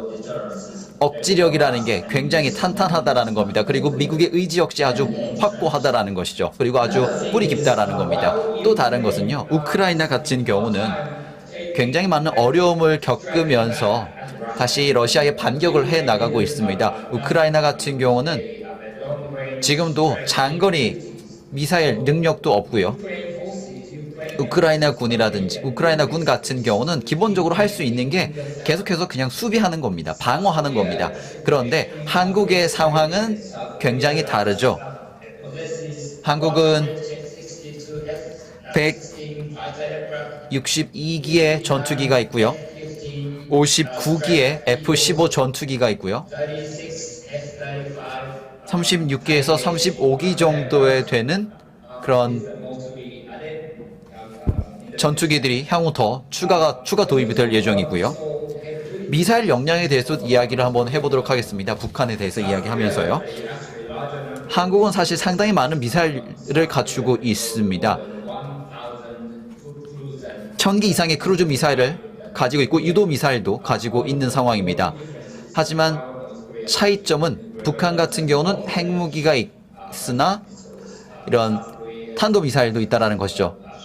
하지만 한국 같은 경우는 유도미사일의 사거리가 조금 짧습니다. 그래서 한국은 핵무기도 또한 보유하고 있지 않고요. 하지만 북한이 이런 것도 갖추게 된다면 그러면은 북한이 다시 또 북한도 반격을 할 수 있게 된다는 겁니다. 그렇게 되면 한국 같은 경우는 부정이라든지 혹은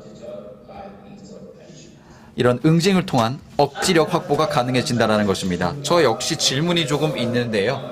조성민 교수님과 현승수 위원님께 질문이 있는데요. 조 교수님께는 여쭤보고 싶은 질문이 2개 있습니다. 첫 번째는요. 3가지 가장 중요한 요인으로서 중국에 대한 한국의 태도를 결정하는 요인이 무엇이 있을까요? 그리고 미국에 대한 한국의 태도를 결정하는 중요한 요인 여쭤보고 싶고요. 2번째 질문은요. 한국이 이런 미국과의 이런 핵 무기를 공유한다거나 이런 부분에 대해서 어떻게 생각을 하시는지도 궁금하고요. 그 다음에 현승수 위원님께 질문 드립니다. 첫 번째는요. 만약에 러시아가 말한 것처럼 이런 경제적 지원을 북한에게 앞으로 지원을 하게 된다면 얼마나 그리고 왜 무엇을 지원할 것인지 러시아가 여기에 대한 답변 주시면 좋을 것 같고요. 2번째 질문입니다. 한국과 국제사회가 무엇을 통해서 어떻게 해서 러시아가 한반도의 평화에 기여할 수 있도록 만들 수 있을까요? 말씀하신 것처럼 육자회담의 재개라든지 이런 것도 있을 수 있겠습니다만 다른 한 개 내지 2개 정도의 다른 방법이 있다면은 답변을 들어보고 싶습니다. 경청해 주셔서 감사합니다. 예, 교수님 감사합니다. 다음으로 정성철 교수님께 토론을 부탁드리겠습니다. 예, 안녕하십니까. 명지대학교 정성철입니다. 먼저 귀한 자리에서 이렇게 토론할 수 있게 돼서 매우 영광스럽게 생각합니다. 지금 뭐 시간이 그렇게 많지 않은 것 같아서 최대한 간략하게 토론하도록 하겠습니다. 전반적으로 두 선생님들의 발표에 동의하는 바인데요. 이 국제질서와 우크라이나 전쟁에 대해서 이야기를 하게 되었는데 우리가 언제부터 국제질서에 대해서 이만큼 관심을 가지게 되었는가를 생각해 볼 필요가 있는 것 같습니다. 이것은 우크라이나 전쟁 이전 제가 생각할 때는 트럼프의 당선 2016년 11월이라고 생각이 드는데요. 그때부터 국제 질서에 대한 이야기가 많이 나왔고 사실 그때부터 우리가 지금 이야기하고 있는 뭐 민주주의 대 권위주의의 그 대립, 뭐 디커플링, 그다음에 탈세계화에 대한 논의가 진행이 되었습니다. 그러면 지금의 우크라이나 전쟁이 갖는 의미가 무엇일까? 저는 이 부분에서 이제 조성민 교수님과 의견을 같이 하는 바인데요. 결국에는 이러한 흐름을 가속화시키는 그런 영향을 하고 있다라고 저도 생각을 합니다. 근데 분명한 것은 이러한 것이 더욱더 그 대립 구도를 명확하게 하다 보니까 신냉전이라는 말을 많이 하고 있는데요. 사실 이 신냉전, 뉴 콜드워라는 말을 써야 되는지를 두고 뭐 국내에서 많은 이야기들이 있습니다. 이것이 결국에 냉전으로서의 회귀냐 아니면 새로운 시대로의 진입이냐를 두고 여러 가지 이야기가 오고 가고 있는데요. 저는 이제 단순히 이런 이분법적인 논의에서 좀 벗어나서 과연 지금 우리가 어떠한 특성을 가지고 있는가, 특별히 제가 말씀드리고 싶은 거는 이 자리에서 두 가지인데요. 하나는 냉전과 비교했을 때 지금 2020년 어떤 지역적 편차에 대한 이야기, 두 번째로는 삼각관계에 대한 이야기를 하고 싶습니다. 먼저 지역적 편차에 대해서 드리고 싶은 말씀은 냉전의 경우에는 베를린 위기와 한국 전쟁이라는 것이 결국에는 냉전의 구도를 고착화시키는 데 결정적 영향을 했다면 지금의 상황에서 가장 중요한 결전지라고 할 수 있는 데는 우크라이나와 남중국해, 대만입니다. 그런 차원에서 보면 지금의 이 한반도를 중심으로 하는 동북아와 동남아의 편차가 있다는 것을 우리가 인식할 필요가 있다는 것입니다. 그러니까 전 세계적인 어떠한 뭐 대립 구도가 형성되었다라고 말을 하지만 사실상 지역적으로 어떤 위기와 긴장의 편차는 있을 수밖에 없다라는 것. 그런 차원에서는 보면 북한 문제라는 것이 지금 미중 간에 있어서 가장 뜨거운 이슈인가? 저는 그렇게 생각하지 않습니다. 그래서 뜨겁다는 말은 어떤 서로 대립하고 의견을 달리하느냐에 있어서 그러한 이슈는 아니라는 것을 우리가 생각해 볼 필요가 있고요. 결국에는 이 남중국해를 두고 대만을 두고 미중이 뜨겁게 대립하고 있는 상황에서 또 하나의 어떤 열전지를 만드는 것은 두 국가 모두에게 부담이 될 수밖에 없는 상황이다. 그러한 차원에서 이 북한 문제를 우리가 어떻게 미중이 서로 대립하는 이슈가 아닌 협력하는 이슈로 만드는가, 그것이 하나의 중요한 포인트가 되지 않을까라고 생각을 합니다. 또 하나는 이제 삼각관계에 대한 것인데요. 이것이 이제 북중러 대 한미일의 두 개의 삼각 구도가 대립하는 그런 형상이 아닌가라고 말을 하고 있는데요. 저도 현 박사님이 말씀하신 이 북한과 러시아가 서로 가깝게 되는 그런 부분에는 동의를 하고 있는데요. 예를 들어서 이제 북중러의 삼각관계에서 이 북한의 역할이나 영향이라는 것이 과연 냉전기와 같은 수준인가, 같은 모습인가, 여기에서는 생각해 볼 필요가 있다라고 봅니다. 우리가 알다시피 결국에는 냉전기에 중국과 러시아의 관계가 이념과 영토 문제 때문에 벌어졌을 때 그 틈에서 자기의 자율성을 누렸던 게 북한의 모습이라면 지금 북중러 관계에서 가장 핵심이 되는 것은 결국에 중국과 러시아의 밀착이고 거기에 이제 북한이 끼어들고 있는 상황이기 때문에 그 냉전기 60년대 70년대 비교해 봤을 때 그 삼각관계에서 누릴 수 있는 혜택이라는 것이 북한이 그만큼 되지 않지 않겠는가라는 점을 한번 생각해 볼 수 있을 것 같고요. 또 한미일 관계에서 이 한국의 역할과 영향에 대해서 생각해 볼 필요가 있는데 냉전기 한국의 어떻게 미국에게서 주어진 역할이라고 하는 것은 지역 차원에서의 안보 파트너였다면 지금은 거기에 테크 얼라이어로서의 많은 이야기가 나오고 있는데 그러한 역할을 주문받고 있는 상황입니다. 그러면 이러한 상황에서 과연 북한과 남한, 한국과 북한이 과연 어떠한 역할을 수행하게 될 것인가, 그것이 이제 국제 질서에서 어떤 영향을 미칠 것인가, 이 부분은 아직 미정이라고 생각을 하고 있고요. 지금 한국 정부의 모습도 보면 이러한 국제 질서의 변화 속에서 외부로서 주어지는 역할을 그냥 담당하는 것이 아니라 우리의 역할을 어떻게 규정할 것인지, 이것이 국제 질서의 공동 건축자로서의 어떠한 역할을 할 수 있는지, 어떤 영향을 미칠 수 있는지를 고민을 하고 있습니다.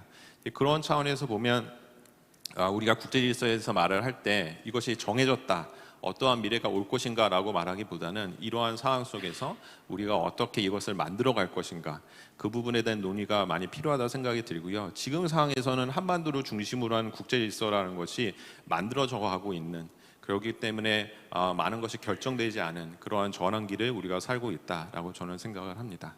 예, 토론 여기서 마치겠습니다. 감사합니다. 예, 정 교수님 감사합니다. 잘 들었습니다. 예, 다음으로 민태현 박사님 토론 부탁드리겠습니다. 통일연구원의 민태윤입니다.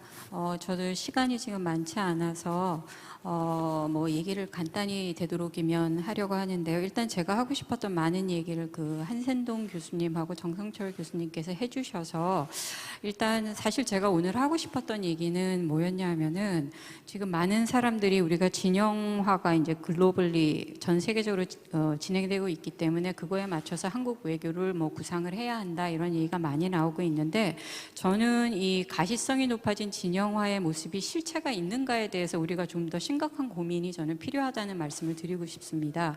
왜냐하면 특히 이 고민은 그 지정학적인 위치로 인해서 외교나 어떤 대외 정책에 있어서 뭐 미국이나 호주 또는 뭐 가까운 일본만큼이나 굉장히 이렇게 자유롭게 결정하기 어려운 한국으로서는 이 진영화의 실체를 진짜 어떻게 평가하느냐에 따라서 그 정책의 구상이라든지 추진이 달라지기 때문에 실제 가시성이 높아진 진영화가 진짜 그러냐에 대해서 좀 평가를 해봐야 된다고 생각하는데 저는 많은 얘기를 그 정 교수님께서 해주셨다고 생각을 합니다.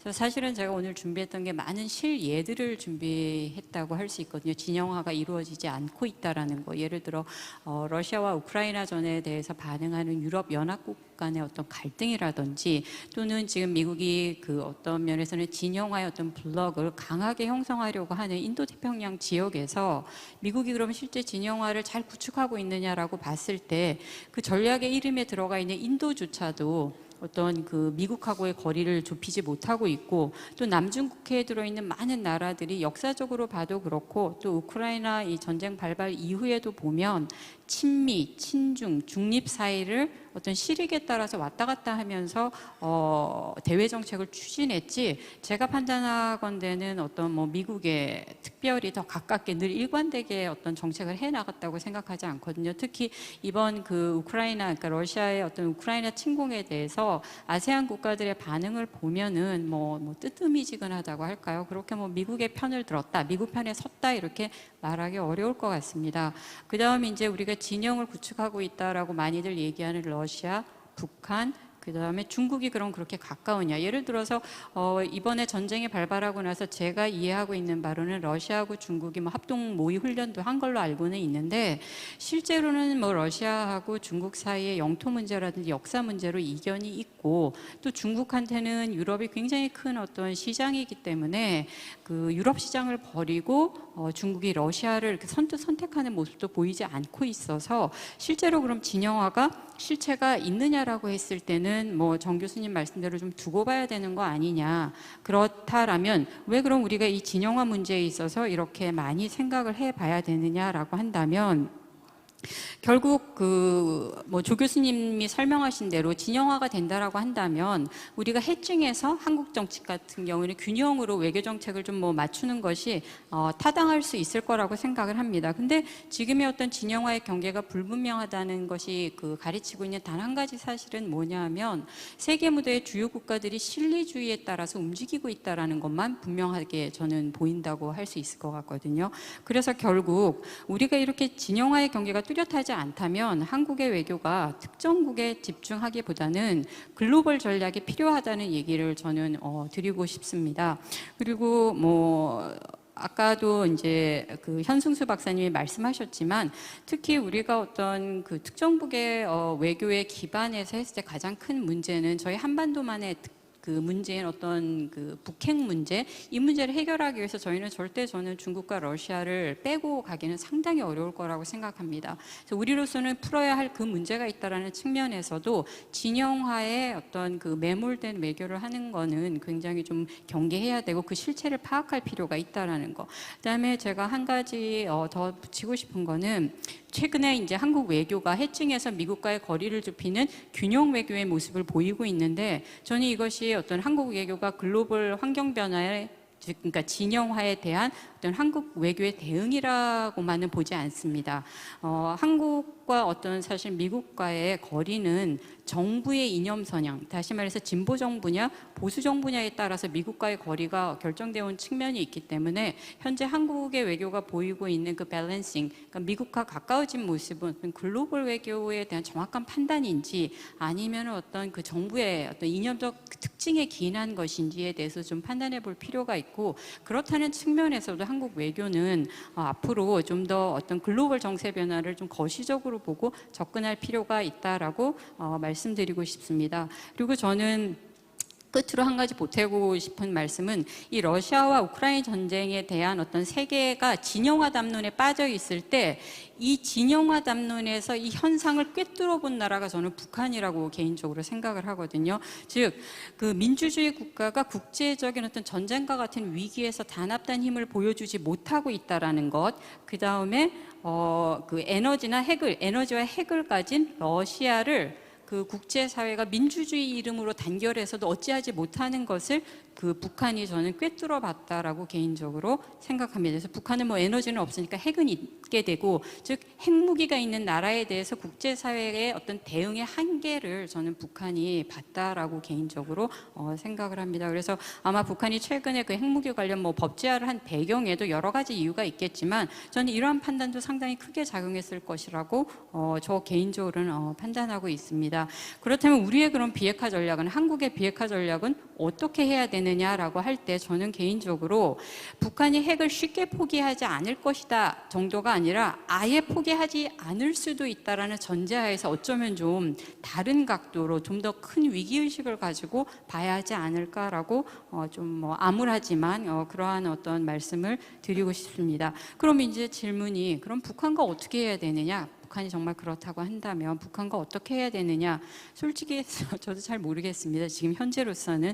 하지만 그래도 저는 적어도 두 가지는 해야 한다고 생각합니다. 일단 비핵화를 목표로 하더라도 그 비핵화 단어를 전면에 내세워서 지금 대북 관계를 풀어가는 것은 현재로서는 그렇게 유리할 것이, 좋을 것이 없다라는 말씀 드리고 싶습니다. 그리고 실질적으로도 이렇게 북한과의 어떤 그 비핵화, 최종 목표로 비핵화를 두고 가더라도 그 가는 단계에 있어서는 적어도 한반도 안보와 관련해서 남북이 합의할 가능성이 있는, 뭐 군축이 됐던 핵 에너지 문제가 됐던 이런 합의 가능성이 있는 구체적 사안에 대해서 논의하거나, 또는 우리가 지금까지 생각하지 못했던 어떤 사안에 대해서 조금 뭐라고 할까, 아주 창의적으로 좀 다른 어떤 의제 설정을 할 필요가 있다라는 말씀드리고 싶습니다. 뭐 짧은 생각인데 경청해 주셔서 감사합니다. 예, 민타원 박사님 감사합니다. 저희가 너무 열띤 토론을 이제 또 듣다 보니까 너무 죄송해도 지금 시간이 이미 이 세션이 다 됐습니다. 그래서 오늘 참 여기 플로에 많은 분들이 와주셨는데 죄송하게도 제가 질문할 기회를 따로 드리긴 좀 어려울 것 같고요. 시간이 이미 됐지만 그래도 조성민 교수님과 현수수 박사님께서 한 1, 2분 정도라도 간략하게 뭐 말씀하시고 마무리하도록 하겠습니다. 예, 조성민 교수님. Yes, there were many. 예, 굉장히 많은 질문과 그리고 코멘트를 주셨는데 대부분에 저는 공감을 합니다. 뭐 공감하지 않은 것도 있긴 합니다만 시간이 없기 때문에 제가 그 중에서 한 가지만 미치시다 나루시게 님이 하신 질문에 대해서 답변을 드리도록 하겠습니다. 그 핵에 관련된 그 문제가 한반도에서 글로벌 임팩트를 줄 수 있는 사안이라고 생각을 합니다. 북한은 아시다시피 이제 거의 2차 타격 능력을 거의 다 완료했습니다. 미국 본토를 타격할 수 있고 미국의 미사일 방어 시스템을 투과할 수 있을 것이다 라는 그런 얘기들이 나오고 있습니다. 그렇기 때문에 북한이 만약에 그런 2차 타격 능력을 갖춘다라고 했을 때 한국과 일본은 반드시 어떻게 이를 대응할지에 대해서 고민을 해봐야 됩니다. 제재라는 것은 정답이 아니라고 생각을 합니다. 2006년부터 북한이 계속해서 1차 핵실험을 해왔고 거기에 대해서 9건의 유엔 안보리 제재안이 채택이 됐는데 하나도 효과가 없었습니다. 북한은 계속해서 핵 역량을 꾸준히 강화해 왔습니다. 그렇기 때문에 점차 많은 사람들이 한국의 핵 보유국 선택지를 얘기하고 있고 세 가지 정도의 선택지가 있을 건데, 먼저 첫 번째로 자체적으로 핵무기 역량을 개발한다. 두 번째로 다시 한번 미국의 전술적 핵을 도입을 한다. 세 번째로 나토식의 핵 공유를 한다. 미치시다께서 이 세 번째 옵션에 대해서 질문을 주셨었는데 한국의 일단 독립적인 핵 역량 취득 같은 경우에는 거의 불가능에 가깝습니다. 왜냐하면 일단 미국이 거부를 할 거고 중국이 거부를 할 겁니다. 사실 북한이 일단은 2차 타격 능력을 기르고 있기 때문에 제가 보여드렸듯이 점차 더 많은 사람들이 미국 내에서도 그런 얘기를 할 겁니다. 제가 말씀드렸듯이 이 어느 정도 한국에서 핵 역량을 개발해야 되는 거 아니냐라는 얘기가 나올 것 같긴 합니다. 그러면 한국이 이제 놀랄 뉴스를 전해야겠죠. 두 가지 조금 도발적인 예가 될 것 같은데 일단 비확산 조약을 깨는 방법도 있을 겁니다. 그래서 단독으로 이제 자체적인 핵 역량을 만들고 아니면 공유를 하는 방법도 있을 텐데 이 핵 공유라는 것은 사실 미국이 다시 한번 전술적 자산을 한국에 배치하고 한국이 이걸 발사하고 이동하는 시스템을 제공하는 건데 이 세 번째 옵션은 사실 이번에 포함되는 개념이긴 합니다. 이 공유의 장점이라고 한다면은 이 공유를 통해서 한국의 핵 억제력을 강화할 수 있다는 점이 있겠습니다. 그렇게 된다면은 이 공포의 균형이 맞게 되는데 이거는 핵으로만 가능합니다. 단점이라고 한다면은 그러한 과정에서 비핵화 조약 NPT 체제가 더욱 약해질 겁니다. 그렇기 때문에 미국 정부 내에서도 잡음이 있을 것이고 거기에 더해서 굉장히 미국 정부 내에서 시끄러운 소리가 있을 것으로 보입니다. 과거에는 절대 불가능이었는데 이제 2차 타격 능력이 북한에서 가시화되게 되면서 이제 생각은 할 수 있다는 생각으로 말씀드리도록 하겠습니다. 예, 감사합니다. 예, 현 교수님. 예, 지금 미치시다 나루시게 교수님께서 두 개 질문을 해주셨는데 하나는 러시아의 북한에 대한 군사적 지원 가능성에 대한 뭐 규모나 제가 추측할 수는 없습니다. 그러나 확실한 것은 뭐냐면 경제적으로 북한을 도와주기는 쉽지 않을 거라는 거죠. 일단 그 이유는 경제적으로는 러시아가 지금 경제가 상당히 제재 때문에 어려운 상황이고 또 하나는 북한에 어지간하게 경제적 지원을 하지 않고서는 북한의 경제를 복구시키기가 사실은 어렵습니다. 2014년서부터 러시아가 상당히 북한과의 경제 복원을 시도를 많이 했었습니다만 그게 제대로 되지 않은 이유도 북한이 워낙 지금 기반 시설이 없기 때문에 그런 것인데 그런 것들을 지금 더더구나 어려운 러시아가 북한의 어떤 경제적 복구를 어느 정도까지 지원해 준다는 건 사실은 상당히 지금 현재로서는 어렵다는 생각이 들고 그러나 군사적으로는 어떠한 방식으로나 뭐 직접적으로 무기를 제공하거나 그럴 가능성보다도 최근에 주목할 만한 게 오히려 러시아가 북한의 어떤 군 파병이라든지 뭐 무기 지원 같은 것을 요청했다라고 하는 저희가 여태까지 들어본 적이 없는 그러한 좀 사례들이 얘기가 들리잖아요. 진위는 조금 차지하고 그래도 그런 부분들에 대해서 저희가 좀 주의를 기울여야 될 것 같습니다. 제일 중요한 건 뭐냐면 두 번째 질문과 맞물려서 한마디 말씀을 드리자면 러시아가 앞으로 어떠한 상황으로 들어가느냐가 중요할 것 같아요. 러시아가 푸틴 정권의 기반서부터 러시아의 경제가 어느 정도까지 버틸지 또 이번 겨울에 전쟁이 어떤 식으로 성패가 진행될지 이런 것들이 종합적으로 고려가 되면 내년 정도에는 푸틴 대통령의 이 행보와 관련해 가지고도 뭔가 윤곽이 좀 드러나지 않을까. 그것은 동시에 북한에 대한 러시아에 대한 어느 정도 수준에서의 어떤 지원이나 지지까지 갈 수 있는지를 추측하는 데도 상당히 조금 내년까지는 조금 지켜봐야 될 필요가 있을 것 같습니다. 저는 이 정도로 말씀드립니다. 오늘 발표와 토론을 해주신 연사분들 그리고 이 자리에 또 참여해주시고 또 온라인으로 참여해주신 모든 분들께 진심으로 감사드립니다. 여러 가지로 어려운 환경이지만 오늘 논의가 좀 더 다양하고 또 발전적인 논의로 이어지길 기대하면서 이번 세션은 이것으로 마치도록 하겠습니다. 감사합니다.